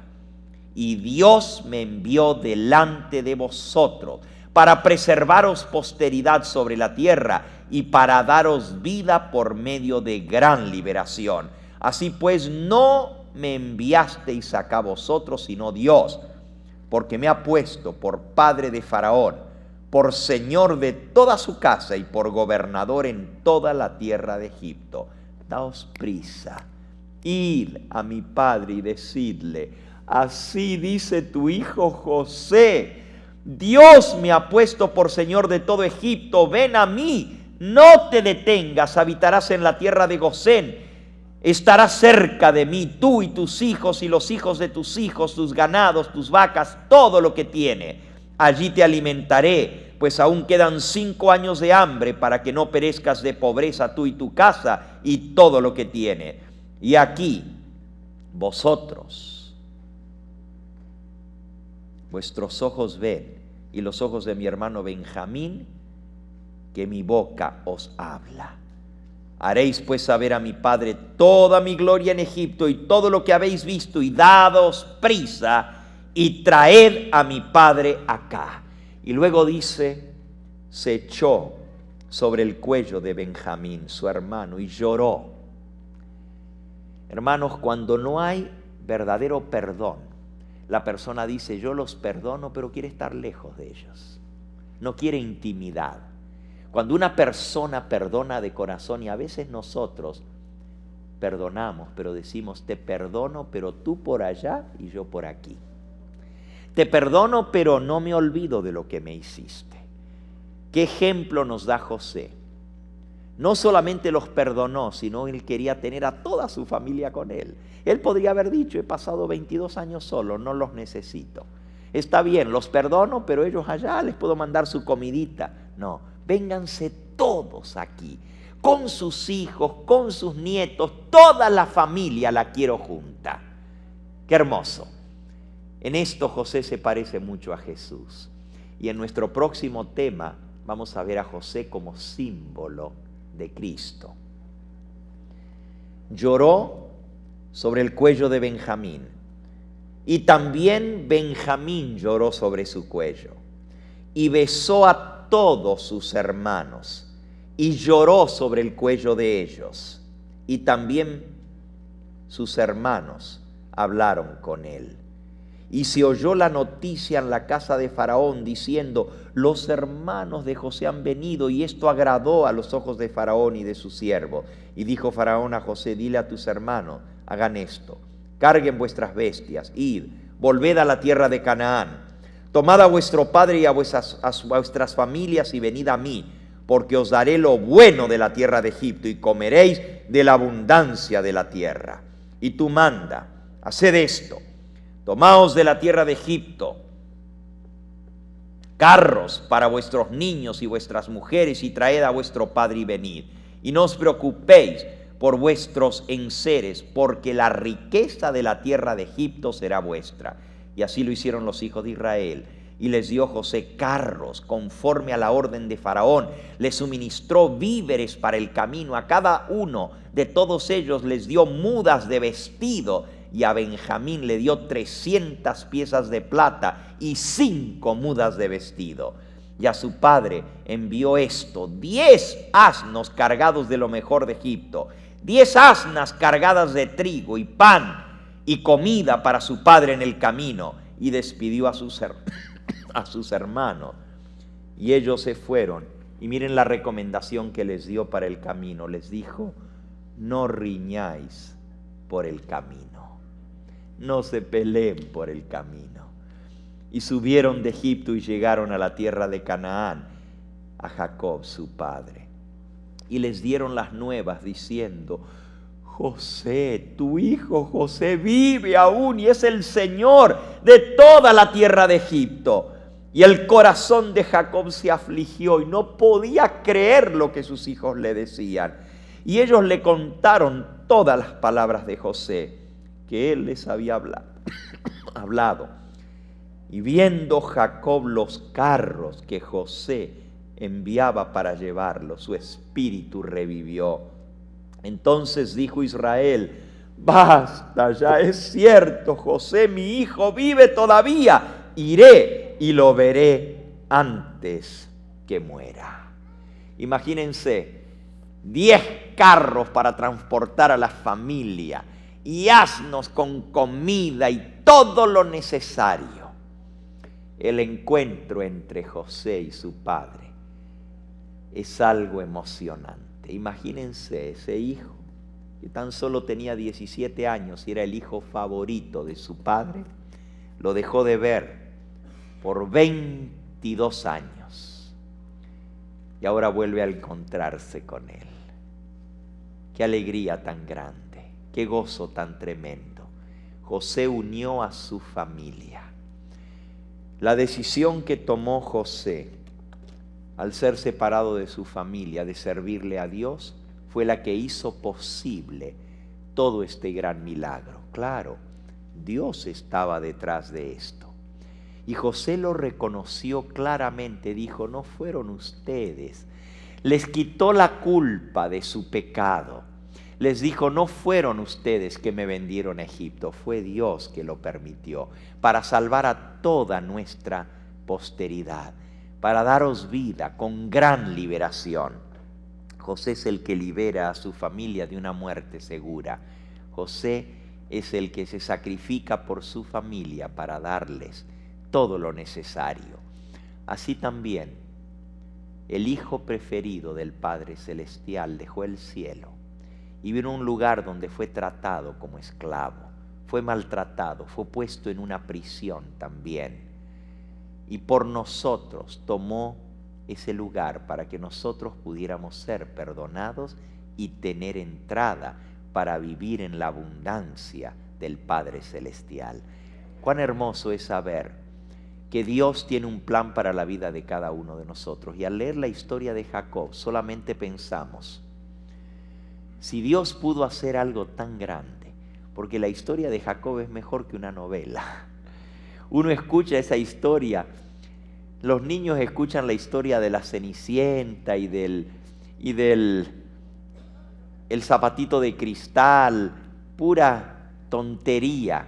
No tiene comparación con la historia que acabamos de leer en la Biblia. es tan maravillosa y saber que es cierta y que realmente sucedió y que Dios es el protagonista y el que merece toda la honra y la gloria. Amigos y hermanos, Dios tiene un plan para tu vida y para la mía. Y aunque ese plan no lo entendamos ahora, un día lo entenderemos. Si tú te pones en las manos de Dios, si tú le dices, Señor, te voy a ser fiel en lo malo y en lo bueno. A veces cuando nos vienen cosas difíciles, cuando las cosas no salen como nosotros pensamos, decimos, pero yo quiero servir a Dios y todo me sale al revés. Yo vengo para hacer su voluntad y todo me sale mal. Y en ese momento, en lugar de serle fieles a Dios, caemos. Esta es la lección que tenemos que aprender de la vida de José. Que en medio del momento más crucial y más difícil de nuestra vida, cuando todo parece estar en nuestra contra, si nos ponemos de parte de Dios, no importa lo que venga, con Él seremos triunfadores. Eso es lo que Dios quiere que aprendamos en nuestra vida, confiar en Él, en las buenas y en las malas. Dios dio, Dios quitó. Sea el nombre de Dios bendito. Ojalá que aprendamos esa lección en este día. Y ojalá que también entendamos que a través de una persona se puede hacer mucho bien a muchos.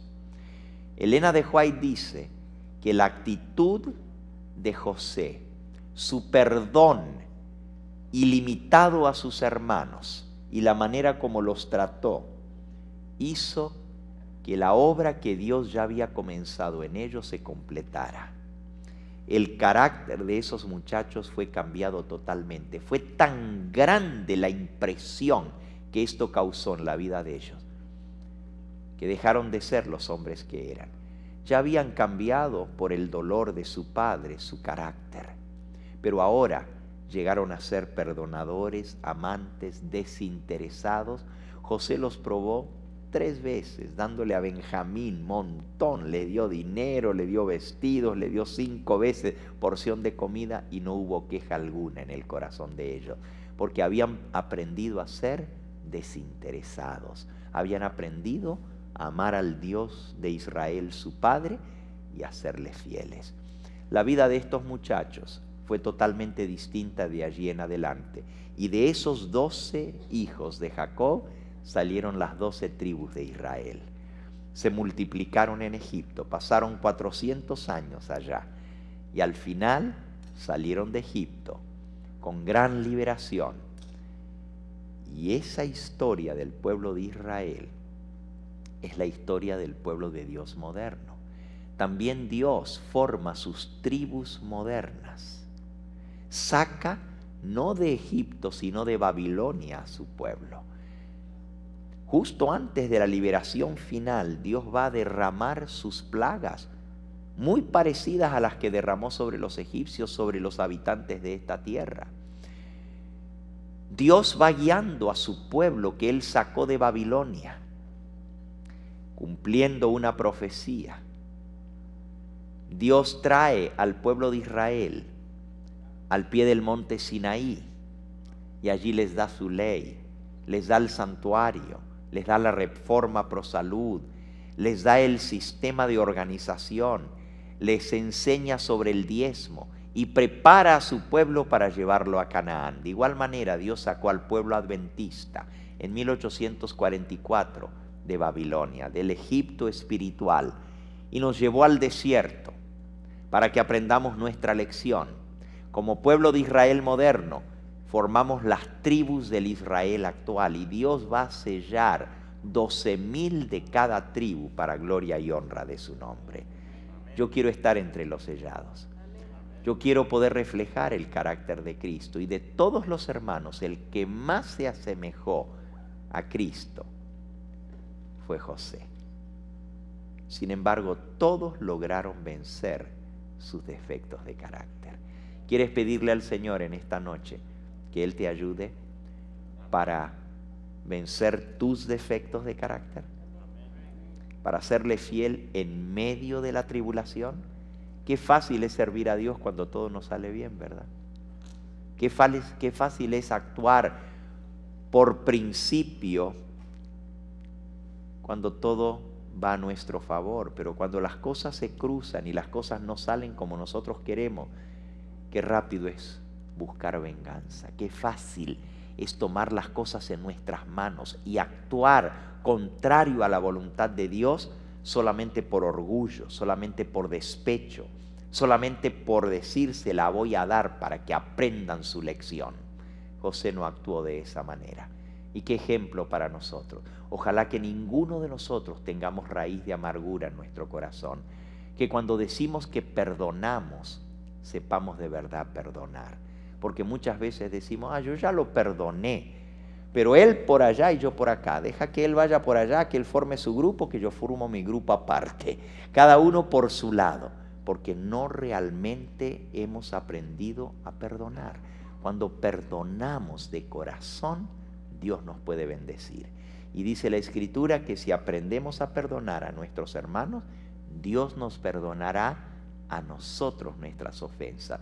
Pero si no perdonamos a nuestros hermanos, tampoco nos perdonará a nosotros nuestro Padre Celestial. Vamos a pedirle a Él que Él nos ayude a ser perdonadores. ¿Hay alguno que necesita algún pedido especial en esta hora? ¿Hay alguien que tiene alguna necesidad y quisiera que oremos? Yo quisiera pedirles que oren por la familia Ramírez en esta noche. A nuestro hermano Gerardo Ramírez. ¿Gerardo su nombre? Sí. Él acaba de perder un ser querido en su familia, una tía que falleció esta semana, y mañana este servidor estará asistiendo a la familia. La mayoría no son adventistas y vamos a ir a hablar con la familia, a hablarles de la esperanza bendita, y me tocará el sepelio mañana a las 4 de la tarde. Si a alguno de ustedes les gustaría acompañarnos y acompañar a nuestro hermano diácono, el hermano Ramírez, mañana a las 4 en la funeraria, me daría mucho gusto que haya hermanos de nuestra iglesia que nos acompañen para apoyar a esta familia. ¿Está el hermano Ramírez aquí? Aquí está. Hermano, ¿usted quisiera decirnos dónde es la funeraria para que podamos acompañarle a usted y a su familia el día de mañana? Ok. Es una tía suya que falleció, ¿verdad? Sí, esposa de su tío. Muy bien. Aquí está la dirección, está marcada. Ok. La dirección. Vamos a buscar los lentes.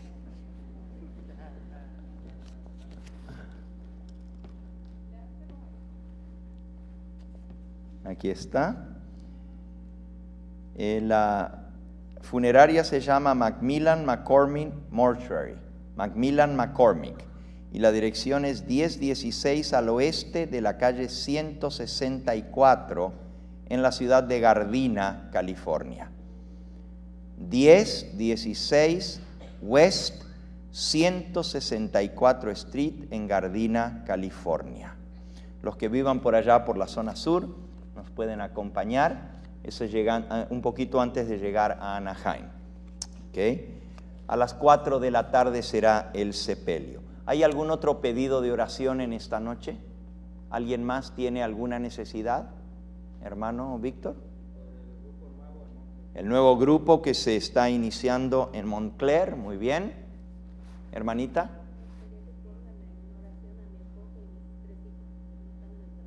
A su esposo y a sus 3 hijos que no están en el camino del Señor. Muy bien. ¿Algún otro pedido especial de oración? Por sus hijos, hermana. Muy bien. En mi pueblo, allá en Oaxaca, está haciéndose una iglesia pequeña, hay puro católico, son como 30 hermanos, no tienen pastor, el pastor atiende como 25 iglesias y va cada 5 o 6 meses, casi no hay pastor, ellos mismos se están ejecutando solos. Quiere que oremos por esa nueva iglesia que se está levantando en Oaxaca. Muy bien. Hermanita. Por mi país, Honduras, y por una amiga anciana que está en el hospital. Muy bien. Una amiga de nuestra hermana que está en el hospital y también por el país de Honduras y los disturbios que hay allá. Hermana.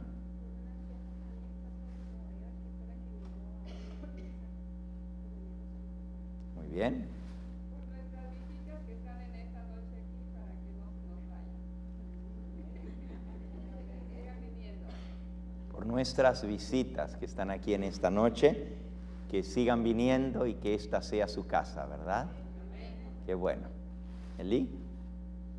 Ahora, uno de los hermanos fuimos a hacer obra misionera estos días pasados y me dio un nombre de dos personas que uno de ellos visité y para sorpresa mía tienen un grupo estudiando en la casa de ellos y el domingo pasado tuvimos a 11 personas ahí. Amén, amén. Quisiera que oraran por ellos, que es la familia Sandra y José, toda su familia están estudiando y están en un grupo de pentecostales, ojalá que también ellos se incorporaran al grupo también. Mañana no puedo acompañarlos, pero a esa hora vamos a estar estudiando ¿En dónde queda eso? Southgate. En Southgate. A la misma hora, a las 4 de la tarde, allá en Southgate, hay un grupo que están estudiando. También hay un grupo que está estudiando con personas en Van Nuys, mañana a las 4 de la tarde. Vamos a orar por todos estos grupos de estudio para que el Señor pueda tocar los corazones, ¿verdad? Ok, veo que hay muchas manos, muchos pedidos en esta hora. El Señor conoce cada uno de los pedidos de nuestro corazón. Vamos a hacer algo especial. Yo vi más de 30 manos que se levantaron. Sería muy difícil atender a uno por uno. Pero les voy a pedir a todos los que levantaron su mano que vengan hasta aquí adelante y vamos a orar por ustedes en forma especial. Dios conoce el pedido de cada corazón. Vengan, acérquense. La salida de ojos negros. ¿Mm? I want the congregation to pray for Frank Flores, like de allá de New York. Ujú. My cousin that still has a cancer in his throat, and then for me, especially in my family. Ok, Pastor, mire, el hermano que está aquí, él me ha pedido que quiere ser bautizado amén, y Amén. no sabe cómo hacerlo. amén. Y le dije que para el próximo bautismo que se va a llevar a cabo, él podría ser bautizado porque ya tiene como más de 3 meses viniendo acá y está notando todos los Amén, estudios, amén. Nos dice Benalí que el hermano que está aquí adelante con nosotros ya tiene bastante tiempo de estar viniendo y le nace en su corazón el deseo de ser bautizado. Amén. Y bueno, vamos a hacer planes para que muy pronto pueda tomar ese paso. ¿Hay alguien más que le gustaría que oremos porque le gustaría prepararse para el bautismo? ¿Alguien más? Muy bien, aquí tenemos a este joven. El peloncito que viene ahí, pastor, también se quiere bautizar. ¿Quién más? Este que viene aquí. Pásale para acá, hermano. Oh, qué bueno, qué bueno. También quiere bautizarse. Qué bueno, pues vamos a orar especialmente por esta familia tan linda que están aquí, por cada uno de ellos, para que el Señor siga obrando en sus corazones, así como nuestro hermano, y que podamos tener muchos frutos para vida eterna. Sí. Muy bien. Vamos a pedir con fe al Señor, sabiendo que Él que conoce cada corazón nos va a dar los pedidos de nuestro corazón, ¿verdad? Aunque no los expresemos audiblemente, Dios conoce nuestras necesidades. Amén. Y Él nos va a dar, aún antes de que salga la palabra de nuestra boca, ya el Señor manda a sus ángeles para dar respuesta a nuestra oración. Los que puedan vamos a postrarnos de rodillas, los demás pueden inclinar su rostro donde están.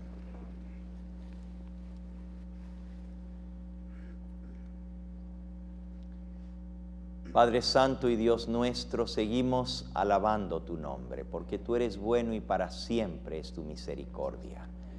Te damos gracias, Señor, por los ejemplos que pones en tu palabra, de cómo también nosotros podemos aprender a lograr la victoria a través de Cristo Jesús. Te damos gracias por el ejemplo de la vida de José, que hemos repasado en esta noche, y los milagros que tú hiciste en su propia vida, que nos dan a entender que todavía tú eres un Dios poderoso, que puedes responder a los pedidos de nuestro corazón. Amén. Señor, tú conoces la necesidad de cada alma. Todos los que hemos pasado aquí adelante tenemos algo en nuestro corazón que quisiéramos que tú tomes en cuenta. A ti no te pasa nada desapercibido, porque tú mantienes las estrellas en sus órbitas. Tú mantienes las galaxias en su lugar en el espacio. Tú te preocupas por cada una de tus criaturas, del más insignificante hasta el más grande.